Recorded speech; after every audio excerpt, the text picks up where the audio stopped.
Hey everybody, I'm Whitney Webb. I'm an investigative journalist. Thanks.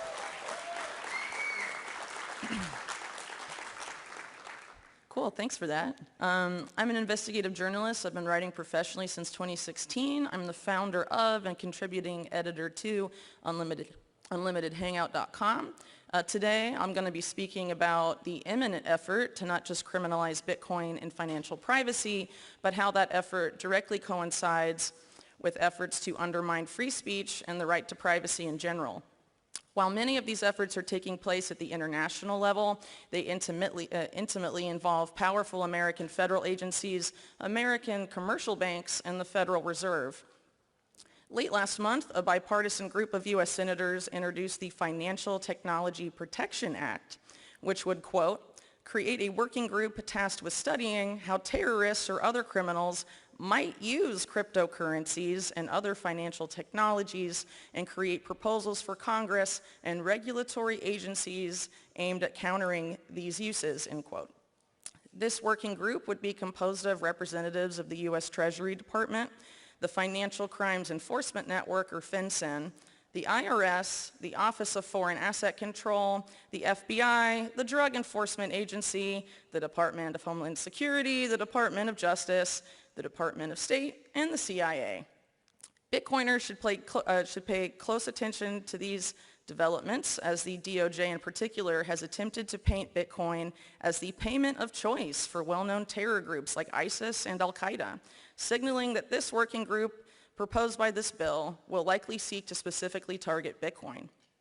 Adding to this concern is the fact that a slew of recent mainstream media reports, which cite Treasury and FinCEN officials, DOJ officials, and CIA analysts, have claimed that, quote, terrorists are turning to Bitcoin and they're learning fast. That Bitcoin is the, quote, new frontier in terror financing. And that, quote, Bitcoin is helping terrorists secretly fund their deadly attacks. Even the prominent military think tank RAND Corporation has argued that Bitcoin and the dark web are the newest terrorist threat.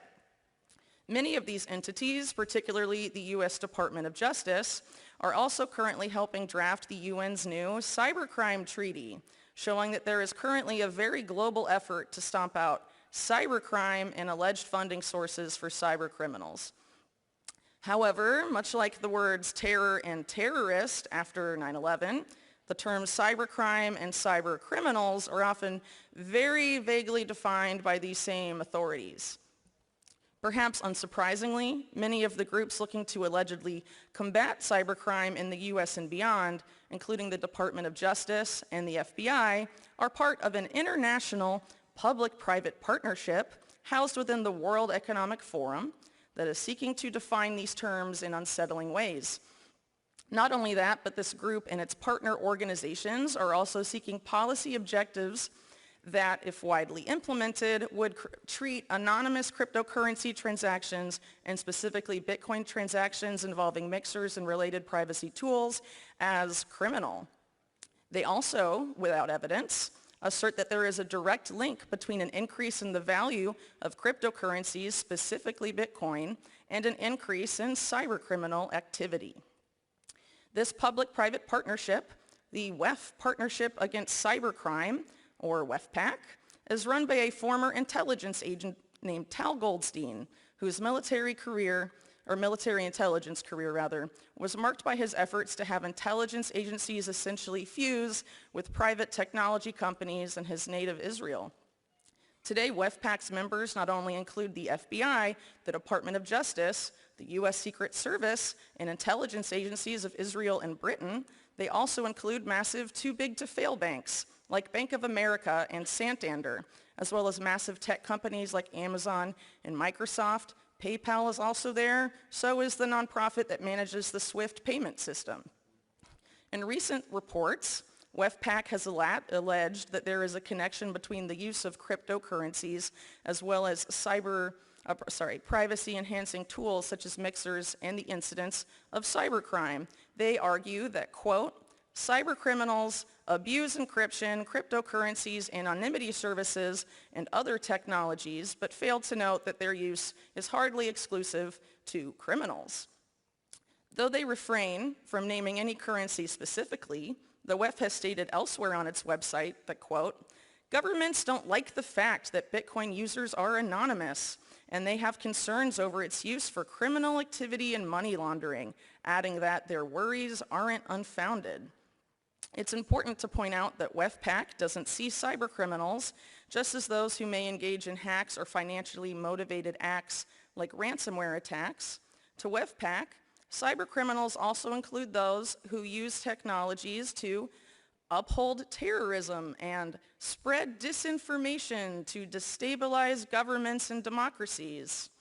From that, it seems that WEFPAC's inclusion of disinformation as a type of cybercrime betrays an intention to develop policies that, under the guise of combating cybercrime, will instead promote increased online censorship, particularly of independent media. In discussing solutions, WEFPAC calls for the global targeting of infrastructures and assets deemed to facilitate cybercrime, including those which enable cybercriminal revenue streams, which, as we will see shortly, refers to infrastructure that allows for more private cryptocurrency transactions and enables, quote, the promotion of illegal sites and the hosting of criminal content. In another section, the group discusses seizing the websites of cybercriminals as an attractive possibility. Given that WEFPAC and its members, like the FBI, view disinformation as a form of cybercrime, this could potentially see independent media websites and the infrastructure that allows them to operate and finance their work, like video sharing and payment platforms that do not censor, emerge as targets. Earlier this month, the FBI, in coordination with the National Police of Ukraine, did just this, seizing 9 crypto exchanges, the majority of which had Bitcoin or BTC in the domain name. Their crime? Offering, quote, anonymous cryptocurrency exchange services to website visitors. WEFPAC further argues that, quote, in order to reduce the global impact of cybercrime and to systematically restrain cybercriminals, cybercrime must be confronted at its source by raising the cost of conducting cybercrimes, cutting the activity's profitability, and deterring criminals by increasing the direct risk they face. It then argues, unsurprisingly, that because the cybercrime threat is global in scope, its solution must also be a globally coordinated effort. They say that the main way to achieve this involves, quote, harnessing the private sector to work side by side with law enforcement officials. Shockingly, WEFPAC calls for this cooperation to take place even if it is not, quote, always aligned with existing legislative and operational frameworks. In other words, they are saying this cooperation should be allowed to take place even if it is illegal. So how exactly do the members of WEFPAC plan on confronting cybercrime at its source? While they are tight-lipped on exact measures, another group they work closely with and that has considerable overlap with WEFPAC has some ideas. The Financial Services Information Sharing and Analysis Center, or FSISAC, officially exists to, quote, help ensure the resilience and continuity of the global financial services infrastructure and individual firms against acts that could significantly impact the sector's ability to provide services critical to the orderly function of the global economy. In other words, FSISAC allows the private financial services industry to decide on and coordinate sector-wide responses regarding how financial services are provided during and after a given crisis, including a cyber attack or sector-wide concern over cybercrime. FSISAC was tellingly created in 1999, the same year that Glass-Steagall was repealed. FSISAC, their members include the biggest firms on Wall Street. Citigroup, Bank of America, Wells Fargo, and Morgan Stanley are among its members, and much of their leadership contributes to, works for, or chairs committees and initiatives of the World Economic Forum, including those focused on cybercrime and ransomware. In 2021, FSISAC's Global Intelligence Office released several predictions for 2021 and beyond. Most of these predictions express concern about a coming cyber calamity, though one prediction in particular stands out. that, quote, economic drivers towards cybercrime will increase. FSISAC claims that the current economic situation created in the wake of COVID-related lockdowns will, quote, make cybercrime an ever more attractive alternative, stating immediately afterwards that, quote, dramatic increases in cryptocurrency valuation will drive threat actors to conduct campaigns capitalizing on this market, including extortion campaigns against financial institutions and their customers.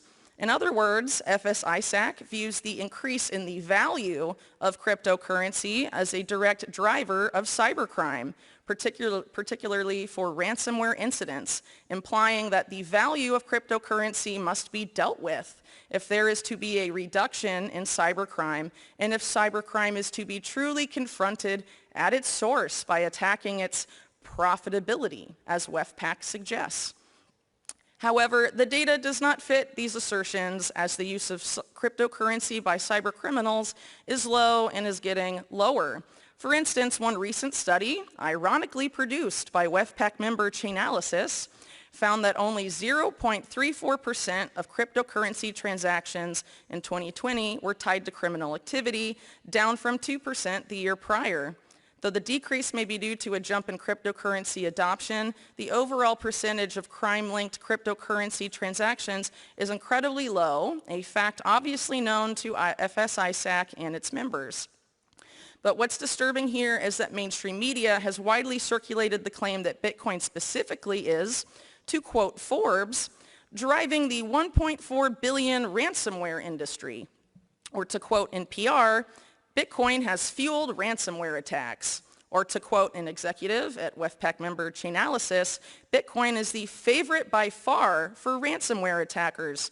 I could give infinite examples, as there is truly an abundance of reports just like these that blame a jump in well-publicized cybercrime events, specifically ransomware attacks, on Bitcoin's increasing popularity and its intrinsic value.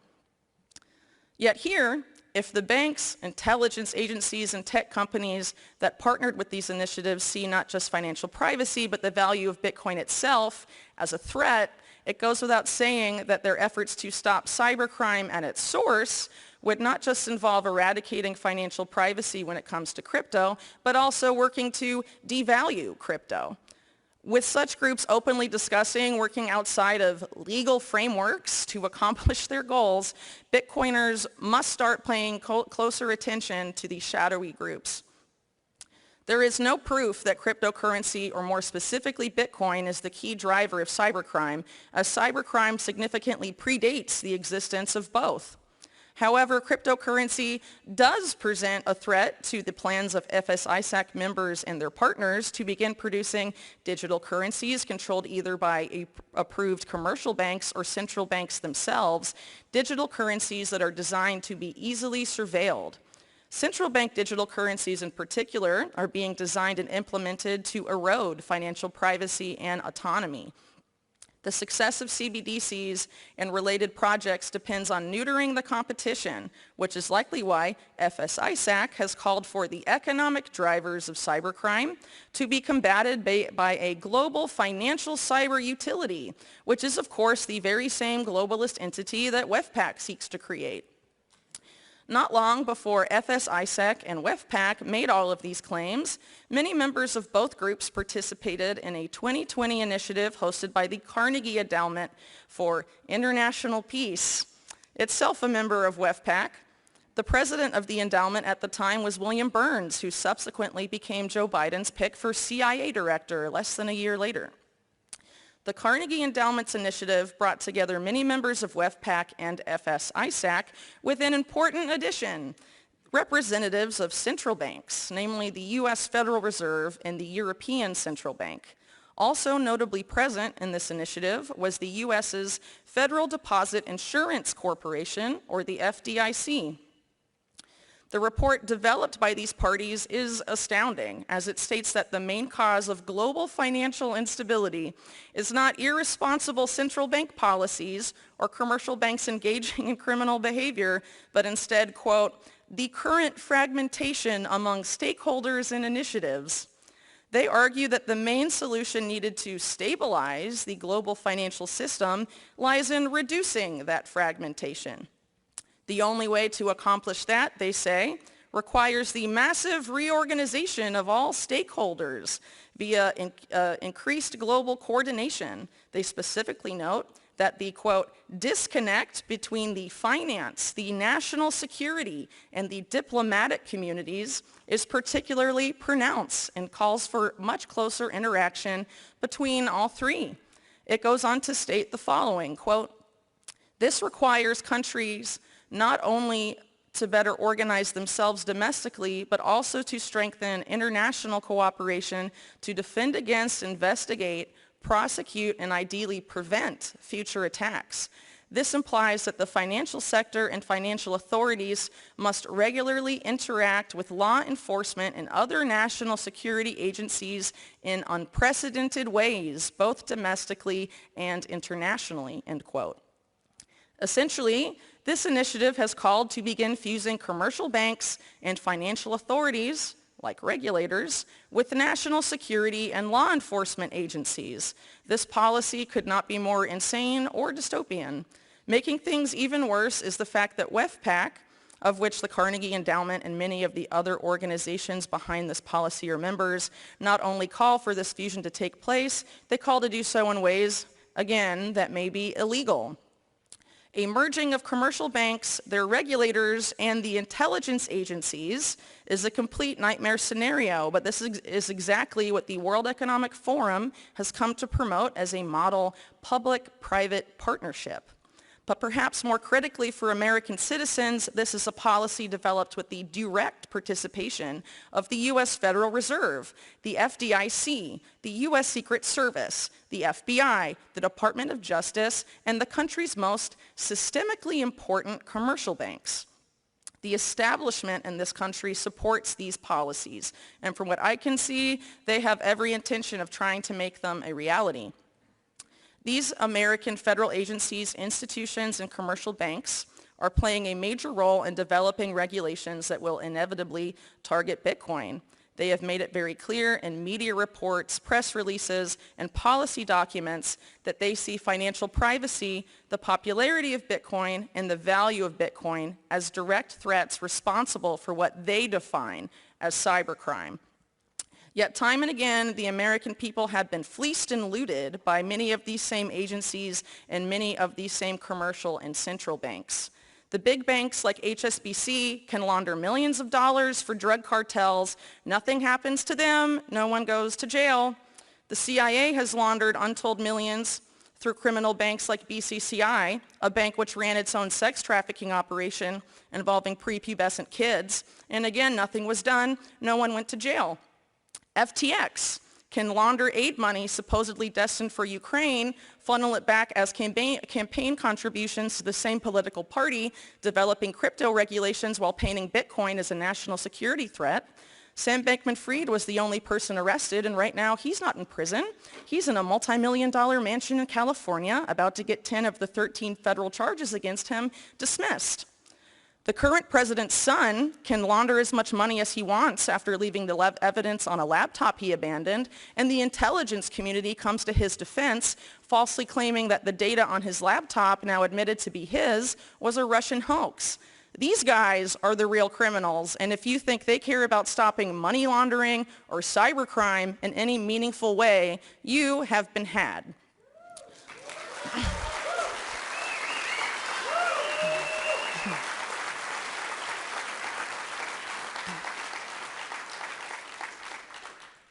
But soon, if nothing is done to stop these policies that are being drafted behind closed doors, use a Bitcoin mixer and take steps to keep your Bitcoin transactions anonymous or more private, you'll be accused of suspiciously acting like a cyber criminal. Complain about the obvious double standard, you'll be accused of spreading disinformation and become a cyber criminal yourself.